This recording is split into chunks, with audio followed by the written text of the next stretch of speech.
Bin 42 Jahre verheiratet und ich weiß jetzt, wie's läuft. Einfach ruhig bleiben, nicken und kein Ton sagen. Das ist geschafft. Sie sagt, die Sonne geht im Osten runter. Ja, Schatz, ganz bestimmt. Sie meint, unser Hund zahlt Miete.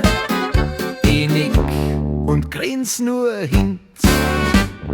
Früher hab ich diskutiert, hab Argumente gebracht. Heut lächel ich nur still vor mich. So wird der Frieden gemacht. Sie hat immer recht, sogar wenn's nicht stimmt. Ich beiß mir auf die Zunge, bis sie bunt wird wie ein Kind. Wahrheit egal, Fakten zählen nimmer. Was sie sagt gilt, das macht's Leben immer schlimmer. Oder gemütlicher. Hab einmal gesagt, sie irrt sich. Seitdem schlaf ich am Sofa. Das Ding hat schon mein Abdruck. Besser als im Bett vorher.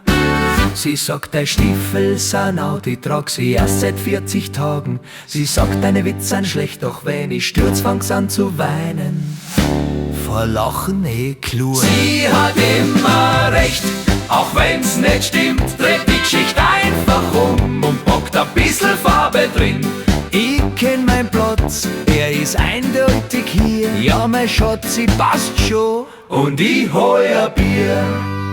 Sie sagt, Elvis arbeitet im Edeka. Schatz, das ist eine Werbung, ganz normal. Sie widerspricht mir nicht, ich tue nicht, weil das endet sonst fatal. Mein Anwalt sagt, du hast recht, doch nimmt er den voll. Ich bin selber verheiratet, das verlierst du auf jeden Fall.